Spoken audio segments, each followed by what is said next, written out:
Saya akan memberi firman dengan judul Saudara sungguh-sungguh diberkati.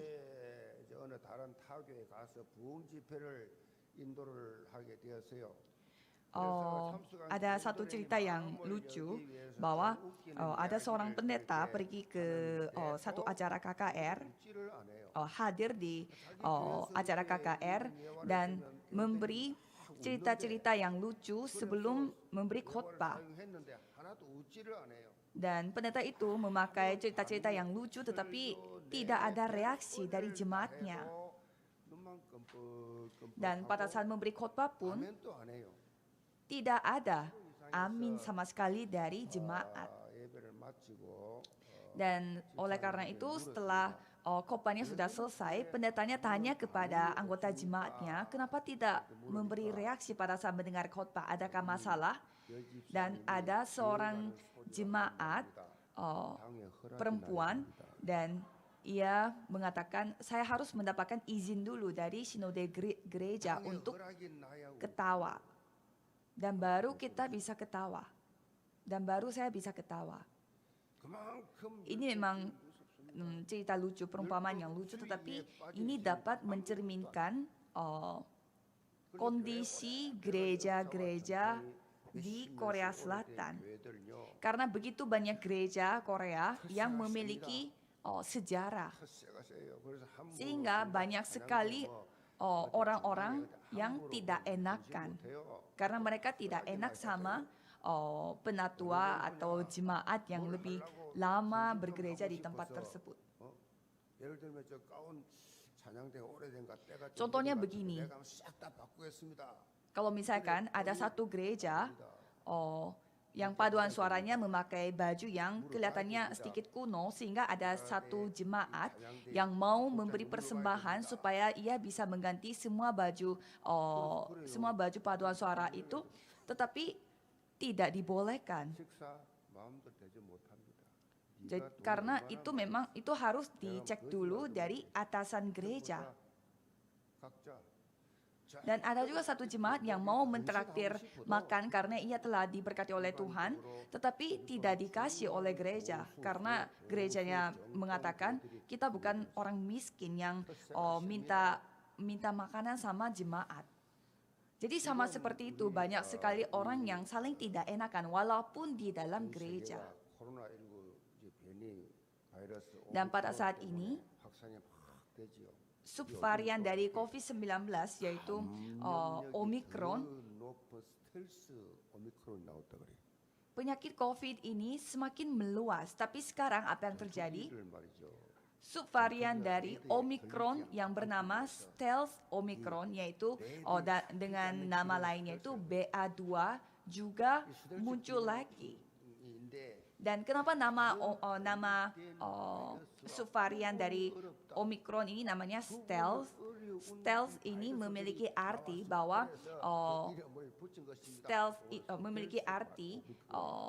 sulit dilacak, bagai pesawat tempur yang bernama stealth, karena pesawat tempur stealth ini tidak bisa dideteksi dari radar. Jadi susah sekali untuk mendeteksi penyakit baru-baru seperti ini.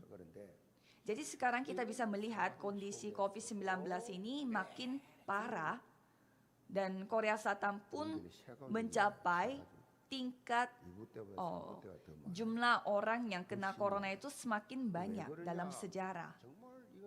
Tetapi anehnya dalam kondisi yang seperti ini pun Tuhan selalu memberi jemaat baru di gereja Yewon kami. Jadi kami memuliakan nama Tuhan dan sangat bersyukur, dan saya juga sangat bersyukur kepada para penginjil yang telah membawa jiwa-jiwa ke gereja. Karena kami semuanya pada bingung kok bisa dalam kondisi ini Tuhan tetap bisa mengirimkan jiwa-jiwa baru. Jadi ya kita tidak paham tetapi kita bersyukur saja.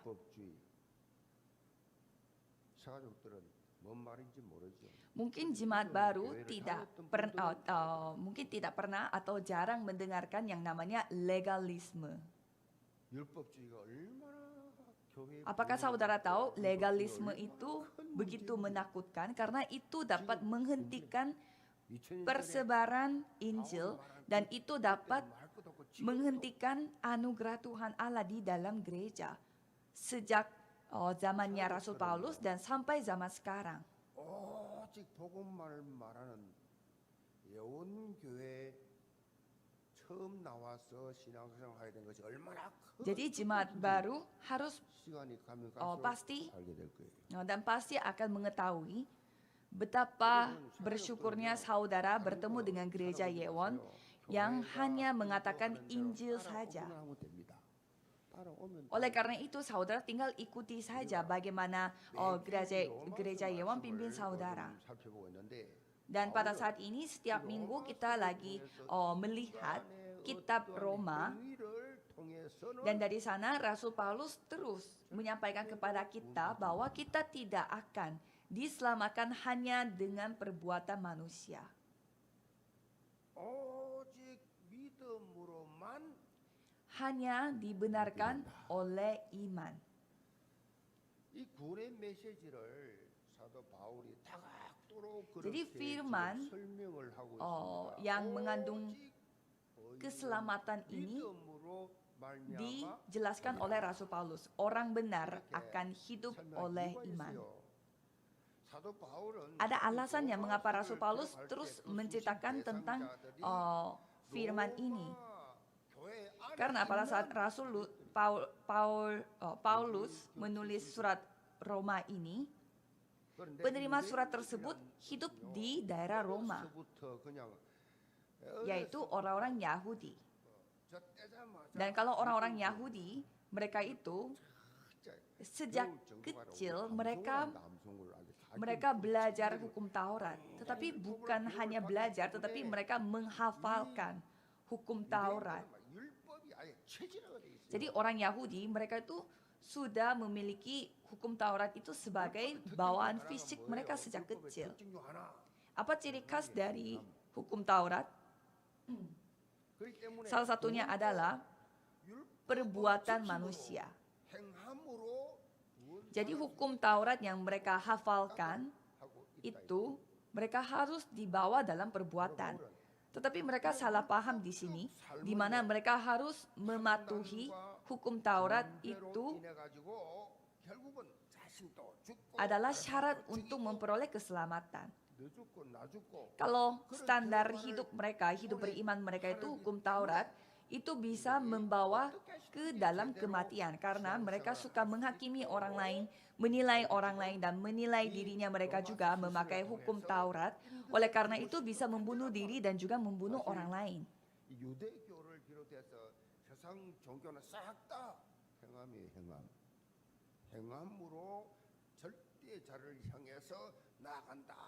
행함으로 Jadi sebenarnya 수도를 하고 뭐 돌을 닦고 열심히 고행을 하고 선행을 하고 도덕적인 Jadi sebenarnya orang-orang Yahudi mereka hanya fokus kepada perbuatan mereka untuk mematuhi hukum Taurat.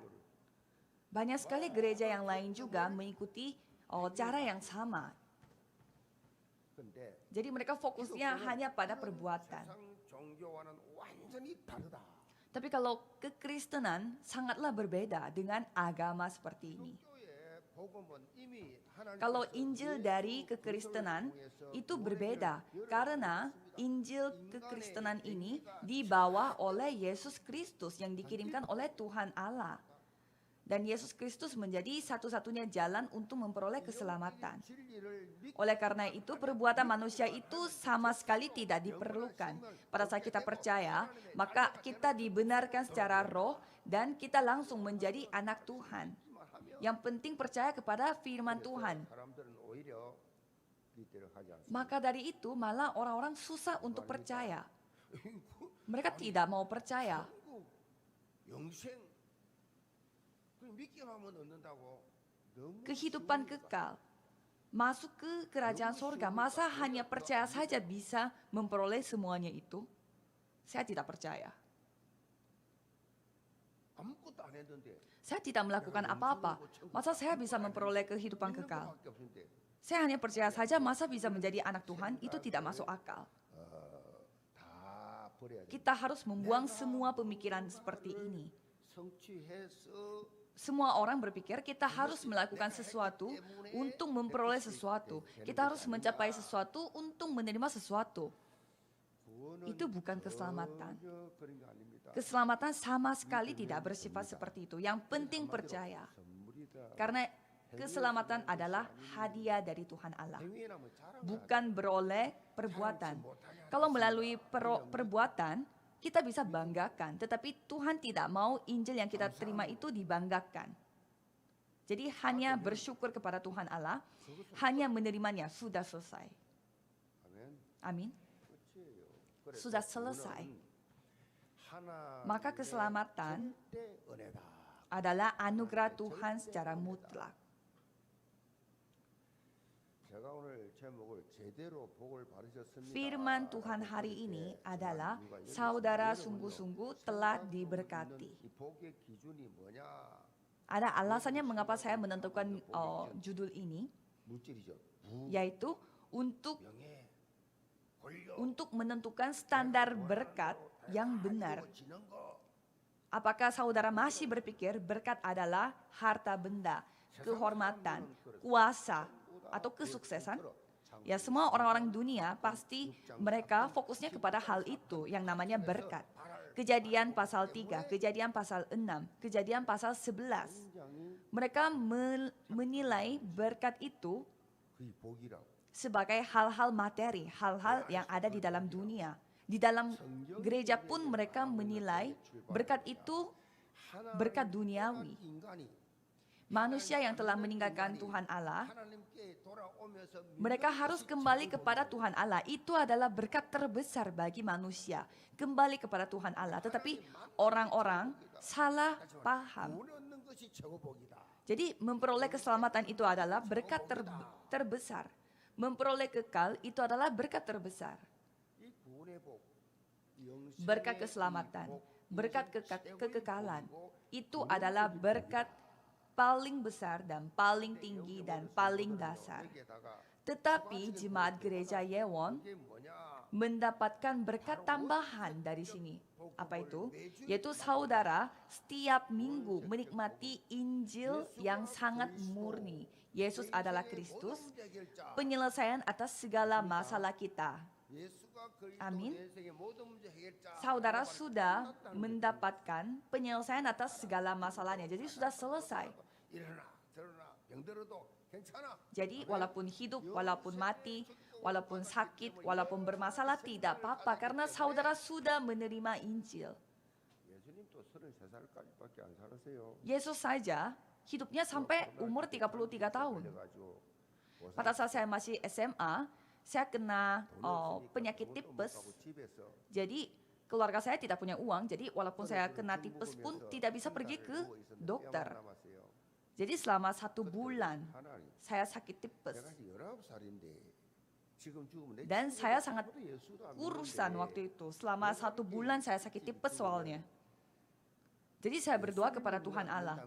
Tuhan, saya masih anak SMA, saya masih muda, tetapi saya masa mati karena tipes. Kan saya sebagai orang percaya, anak Tuhan, masa saya matinya di masa muda seperti ini? Jadi cobalah saya hidup sampai 33 tahun seperti Yesus. Jadi tolong samakan saya. Setidaknya saya bisa hidup sampai 33 tahun. Jadi saya berdoa seperti itu sendiri. Jadi jadi pada saat itu saya bisa sembuh dari tipes itu, tetapi malah anjing saya yang mati. Jadi sebenarnya panjang umur, apakah itu berkat? 순교당한 분들, 초대교회 신도들 순교당한 분들은 뭐예요? 그게 복이 아니에요. Kalau gitu seorang martir bagaimana? Kan mereka hidupnya pendek. Mereka dibunuh.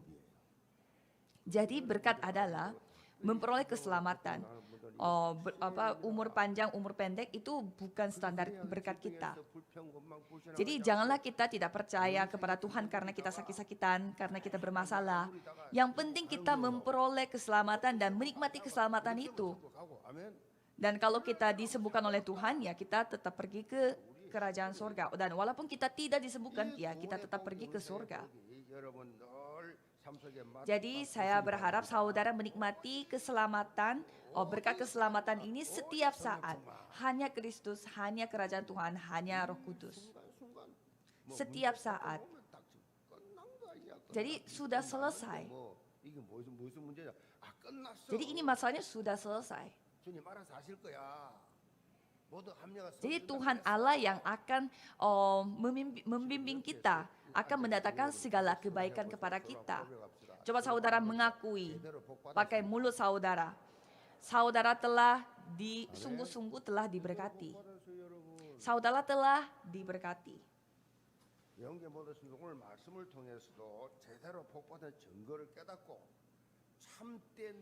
Saya berharap anggota jemaat gereja Yon pada hari ini pun saudara menyaksikan berkat yang saudara sudah terima. Subjudul pertama adalah berbahagialah orang yang dibenarkan Tuhan. Ayat 1 sampai 3. Jadi apakah akan kita katakan tentang Abraham, bapa leluhur jasmani kita? Sebab jikalau Abraham dibenarkan karena perbuatannya, maka ia beroleh dasar untuk bermegah, tetapi tidak di hadapan Allah. Sebab apakah dikatakan nas kitab suci, lalu percayalah Abraham kepada Tuhan, dan Tuhan memperhitungkan hal itu kepadanya sebagai kebenaran. Jadi Rasul Paulus terus menjelaskan kita itu beroleh keselamatan hanya karena iman kita. Jadi ia menjelaskan hal tersebut dengan memberi contoh, dengan memakai Abraham sebagai contoh.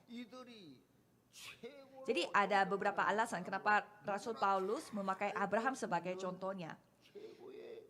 Pertama, karena Abraham adalah nenek moyang mereka, leluhur mereka, yaitu orang Yahudi.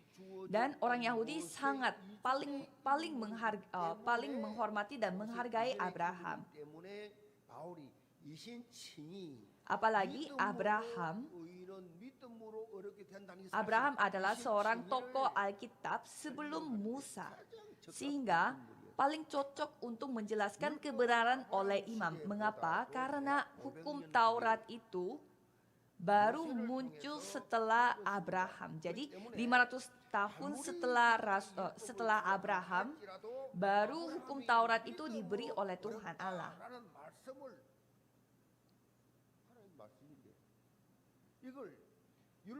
Jadi kebenaran oleh iman itu sangat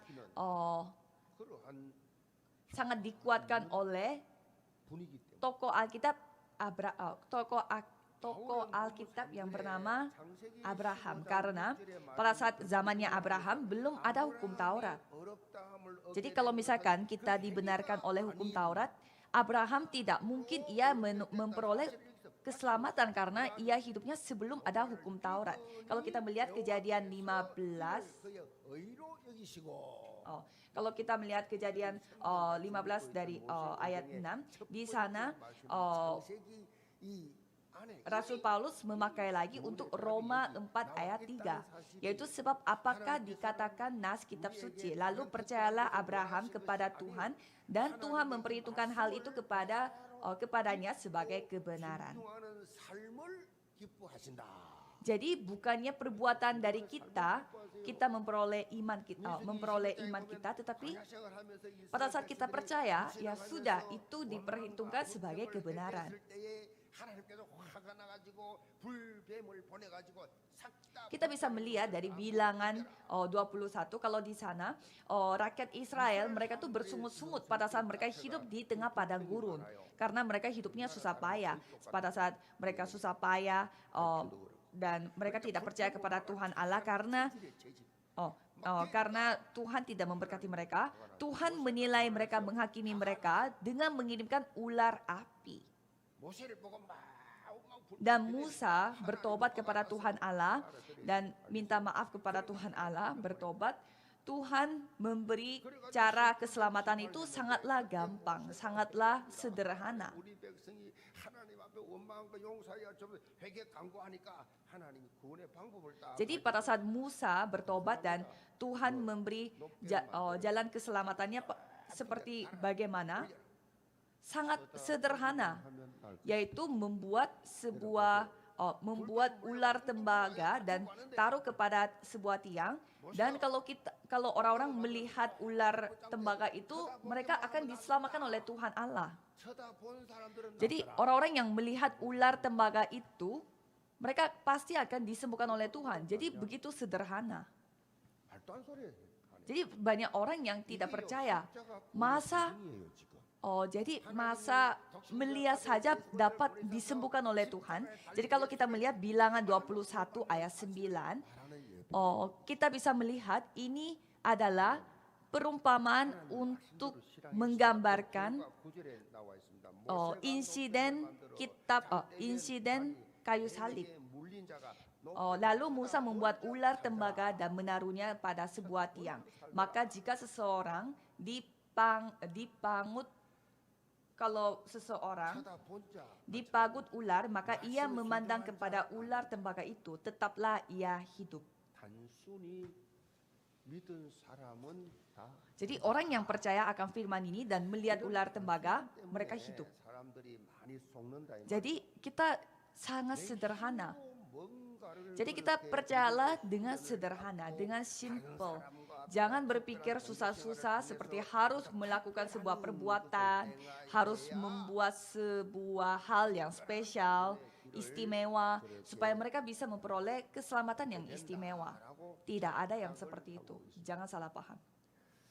근데 복음은 그렇지 않아요. Injil itu berbeda. 더 이상 인간의 Tidak 노력, membutuhkan 필요 perbuatan manusia sama sekali. 예수 Tuhan 그리스도를 tidak 통해 meminta 주어진 이 apa-apa. 구원의 축복을 Karena 우리 Yesus 또 Kristus 받아 telah memberi keselamatan kepada kita, jadi kita tinggal percaya saja. 요구하지 않으신다라는 Tidak 거예요. apapun Tuhan Allah tidak meminta kepada kita. Kalau kita melihat ayat 9 sampai 13, Abraham juga telah dibenarkan oleh Tuhan sebelum Abraham itu bersunat. 구원의 조건을 내세우는 할례에 대한 생각도 완전히 또 깨버립니다. Jadi itu menghancurkan juga kesalahpahaman yang dimiliki oleh orang Yahudi bahwa pada saat mereka bersunat itu namanya tanda mereka berhak untuk diselamatkan. 주장을 했습니다. Karena orang-orang Yahudi mereka mengatakan mereka harus bersunat supaya memasuki syarat-syarat untuk diselamatkan Tuhan. Karena orang Israel saja mereka bersunat. 굉장히 어려움의 근거였습니다. Jadi mereka menganggap itu sebagai kebanggaan mereka. Dan mereka memakai itu sebagai tanda kebenaran mereka. 이 유대인 회당에 들어가서 예배를 드리게 됐는데 랍비가 하는 설교가 Katanya seorang Kristen, orang Kristen mereka ada seorang Kristen mencoba memasuki rumah ibadat agama Yahudi. 차이가 없네, 비슷하네. Dan pada saat ia mendengarkan apa yang dikatakan oleh Rabinya itu mengatakan kasihilah sesamamu manusia seperti dirimu sendiri.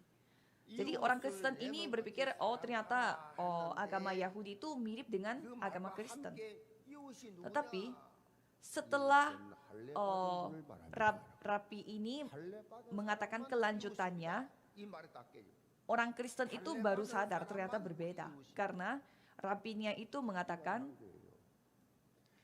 sesamamu manusia adalah orang-orang yang telah bersunat. Jadi orang-orang yang tidak bersunat itu bukan sesama kita. Jadi sampai Rabi ini mereka menjelaskan orang bersunat saja diselamatkan oleh Tuhan Allah. Jadi orang yang sudah bersunat tidak akan pergi ke neraka. Tetapi Abraham yaitu nenek moyang bagi seluruh orang Yahudi dan Israel. Pada saat Abraham hidup, tidak ada yang namanya hukum Taurat dan tidak ada yang namanya bersunat. itu hanya sebagai tanda 할례를 perjanjian. 행한 시기도 아브라함이 창세기 15장 6절에서 어렵다 함을 Dan pada 봤던 saat- 그 14년 후에요. Dan 14년 이 지난 Tuhan tidak pernah memberi syarat bahwa harus bersunat untuk dibenarkan oleh Tuhan Allah. 17장에서 Jadi kalau kita melihat kehidupannya Abraham itu dibenarkan dari Kejadian 15 ayat 6. Dan pada Kejadian pada Kejadian pasal 17 baru ia bersunat, yaitu 14 tahun kemudian setelah Tuhan sudah membenarkan Abraham. Kalau kita melihat ayat 13, sebab bukan karena hukum Taurat telah dibenarkan janji kepada Abraham dan keturunannya bahwa ia akan memiliki dunia, tetapi karena kebenaran berdasarkan iman.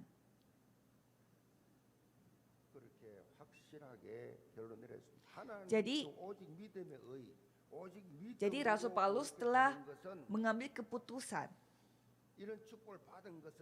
hanya iman, hanya oleh iman, hanya oleh kepercayaan. Ini yang akan membenarkan kita. Jadi ini tidak peduli dengan kondisi kita, situasi kita, atau pelanggaran kita, atau kesalahan kita. Tetapi Tuhan memberi anugerah ini kepada kita. Kalau kita melihat Yohanes 6 ayat 47,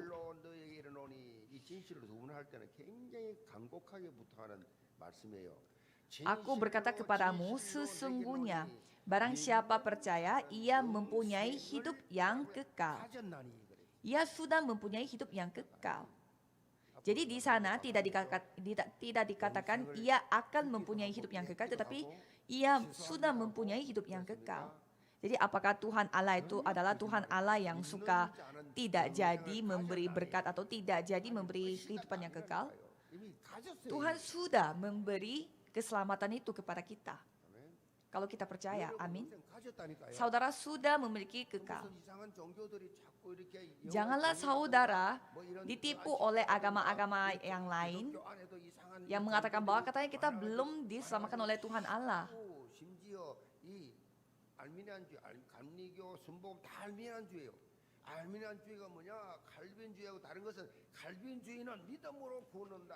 Kalau kita melihat orang-orang yang mengikuti ajaran Calvinisme, di sana pasti memiliki pemikiran yang sama seperti kita. Kalau kita sekali percaya kepada Tuhan Allah, kita sudah dibenarkan oleh Tuhan Allah.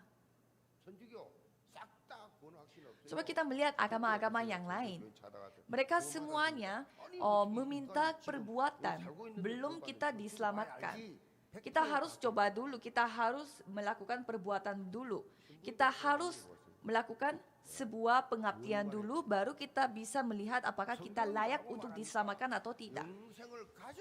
Tapi kalau kita berbeda, ia mempunyai hidup yang kekal. Jadi bagaimana caranya kita bisa percaya kepada Tuhan Allah? Bukan karena kita pintar, bukan karena kita orangnya benar di hadapan Tuhan Allah, tetapi karena Roh Kudus datang kepada kita. Karena Roh Kudus yang membuat kita bisa percaya kepada Tuhan Allah. Jadi orang yang percaya tetapi sudah mempunyai kehidupan yang kekal.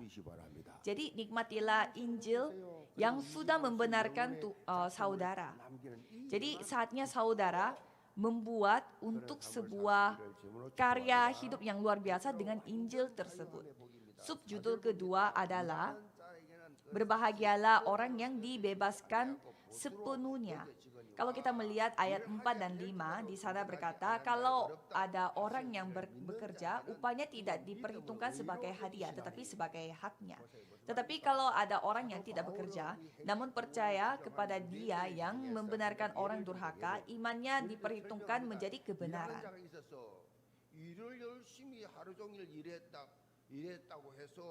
Jadi kalau misalkan kita bekerja, pastilah kita akan menerima upahnya. Itu sebuah hal yang wajar karena ia sudah bekerja. Jadi pasti akan menerima haknya. Tapi kita tidak melakukan apa-apa.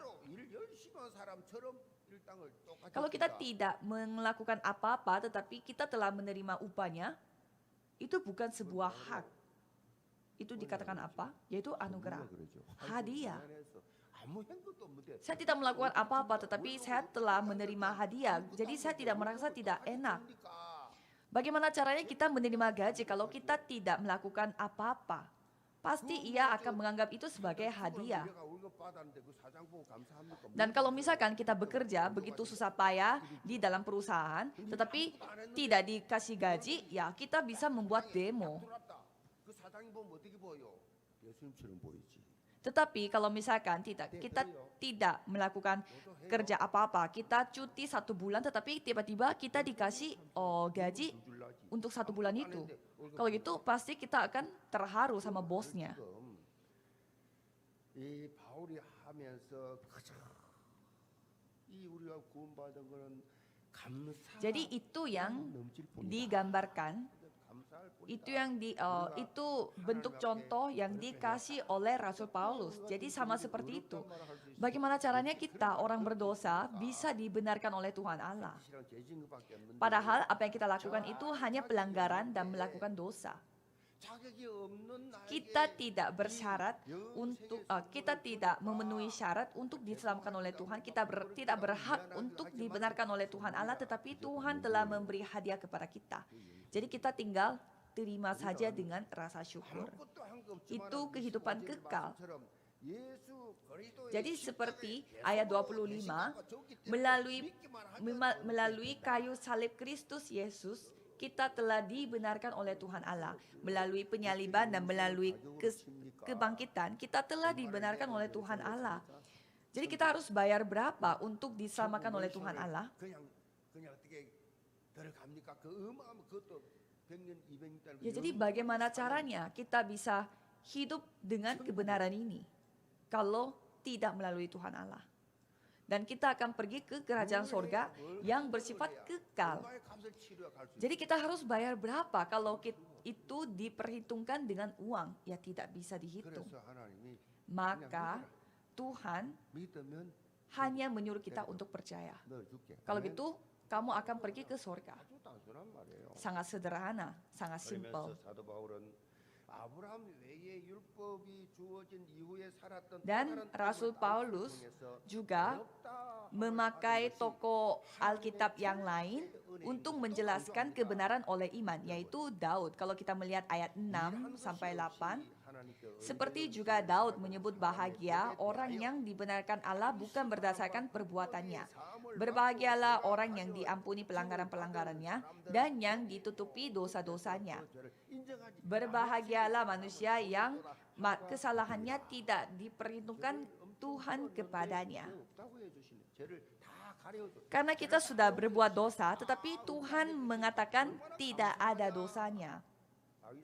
Jadi betapa besarnya rasa syukur kita kepada Tuhan Allah. Kalau kita melihat benderanya negara Israel, kita bisa melihat di sana ada bintangnya Daud. 별 하나가 딱 붙어 있어. 그게 이스라엘 선수예요.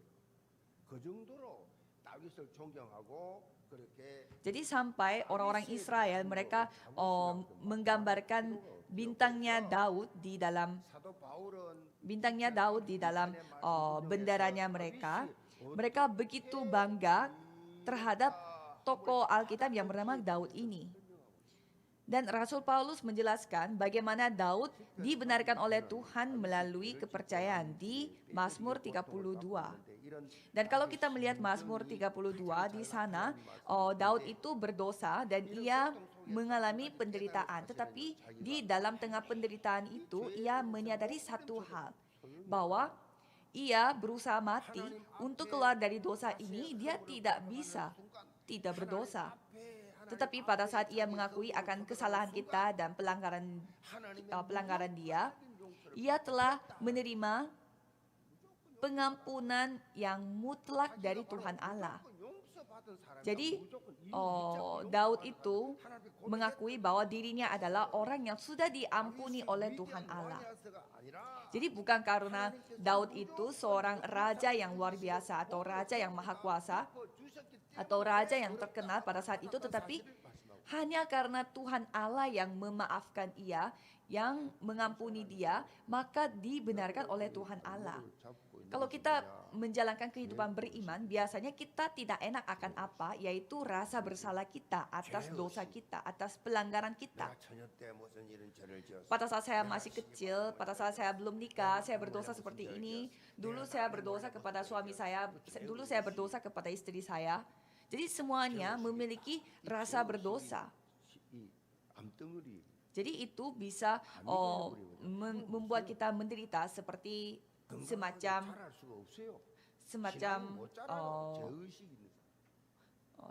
kanker. Sehingga rasa bersalah itu membuat kita tidak bisa bertumbuh secara iman. Jadi semakin orang itu baik hatinya, semakin besar rasa bersalah mereka atas dosa mereka.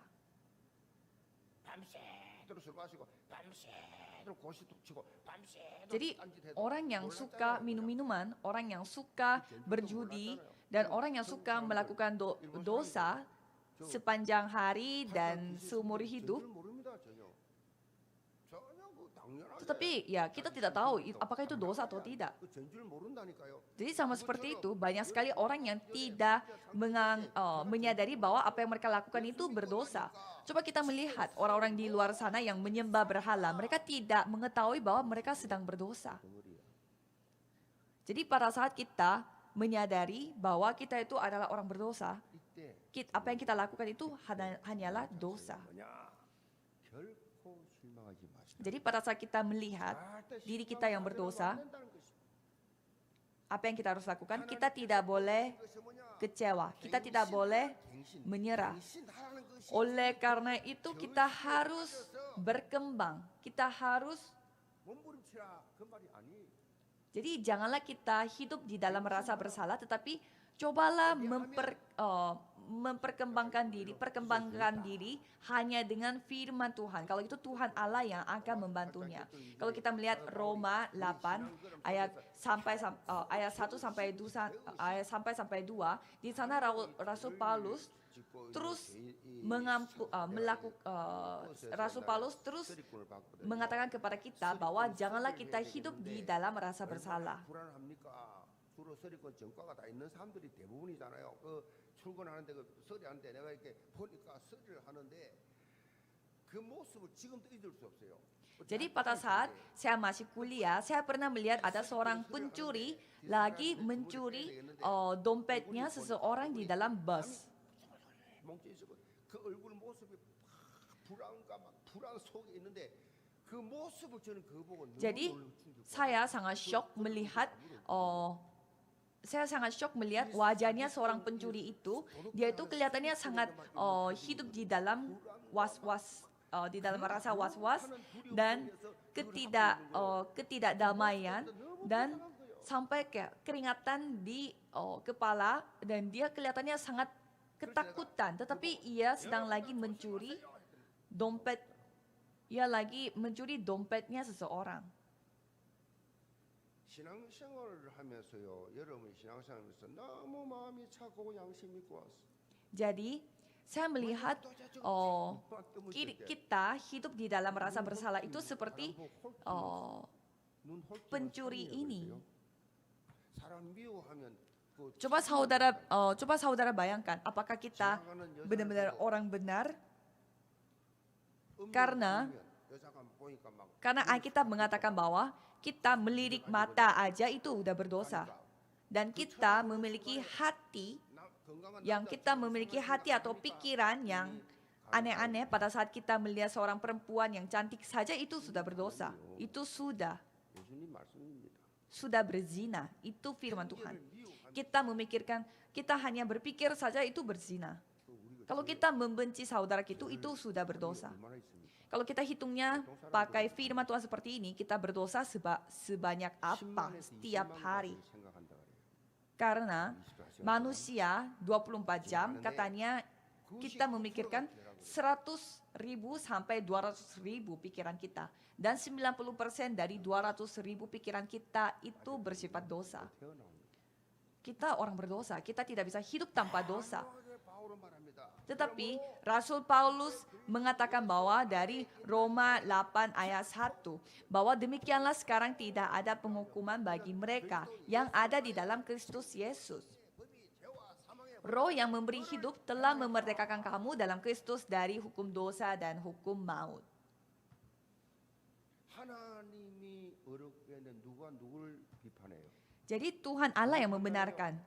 Siapa yang bisa menghakiminya? 남편이 어쩌다 술 한잔 먹고 왔다고 Kalau 바지 팍팍 긁고 남편 괴롭히고 kalau suaminya datang ke rumah dalam kondisi udah mabuk-mabukan, apakah saudara merasa 저 죄인을 하게 하야죠. kalau dan saudara suka memarahi suaminya 살자고 싸우고 따지고 dan bertengkar dan melakukan perang bersama dengan suami? 부부 싸움 안 합니다. Jangan. Karena bertengkar dan membuat perang itu sudah tidak sesuai dengan 남편 변화시켰어요. standar hidup orang Kristen. Jadi jangan kita berusaha untuk mengubah orang lain dengan cara bertempur atau dengan cara kita yang melakukan sesuatu. Atau anak kita tidak mau belajar. Janganlah berusaha untuk mengubah anaknya dengan perbuatan saudara. Berdoa saja. 공부 잘하는 한 놈도 없어요. Coba saudara melihat, anak-anak yang disuruh belajar tidak ada anak yang belajar. Kalau disuruh tidak akan mereka lakukan. Jadi biarkan mereka tetapi harus berdoa. 문꽉 잠가놓고 그래 안 합니다. 네 마음대로 해. Jangan saudara kayak mengunci pintu kamar anak saudara dan menyuruh mereka belajar karena itu tidak bisa membuat anak saudara belajar.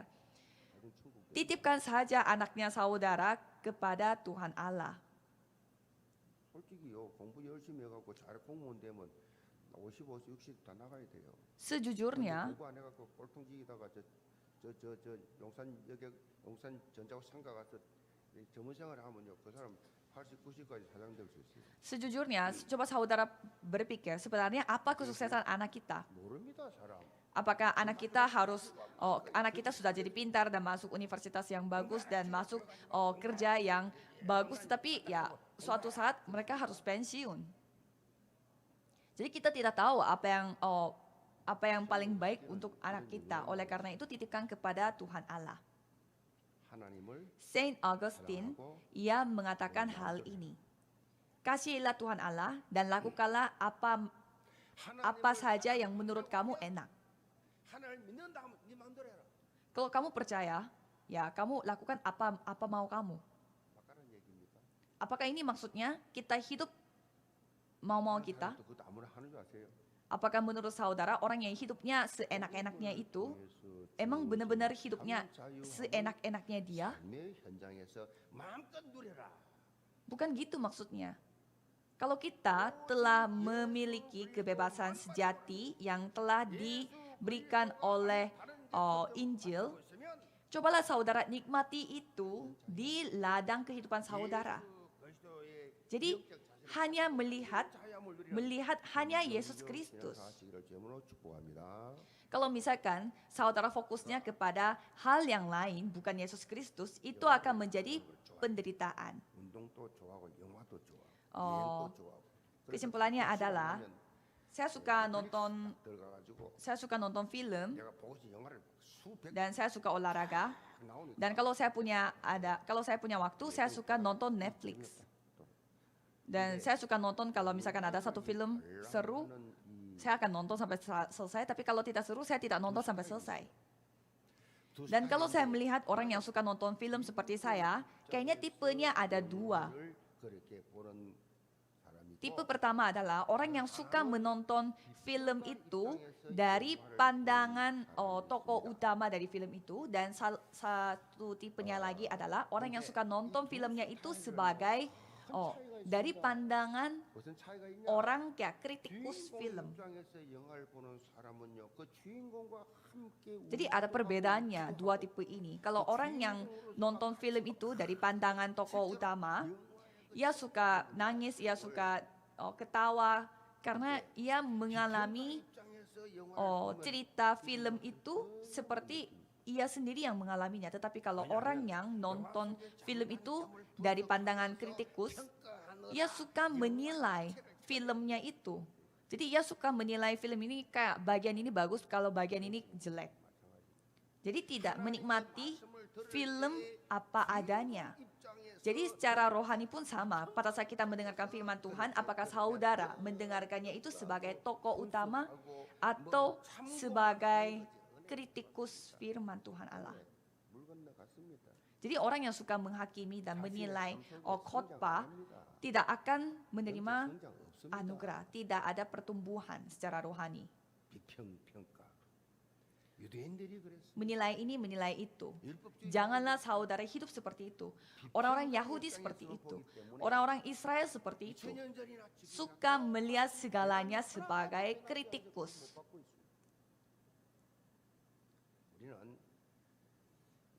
Kalau kita secara rohani harus memiliki mental yang sangat simple. Jadi harus berpikirnya itu simple. Jadi orang yang seperti bodoh gitu. Sangat sederhana dan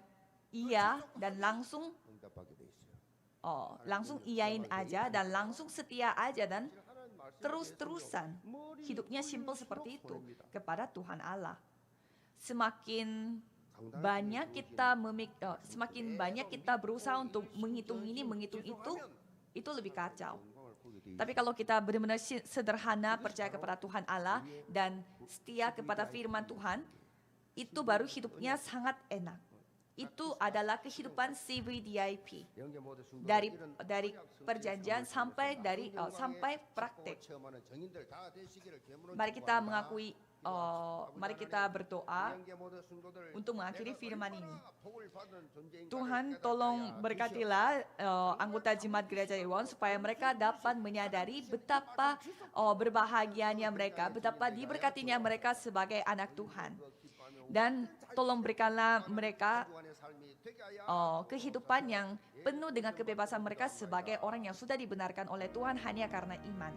Amin.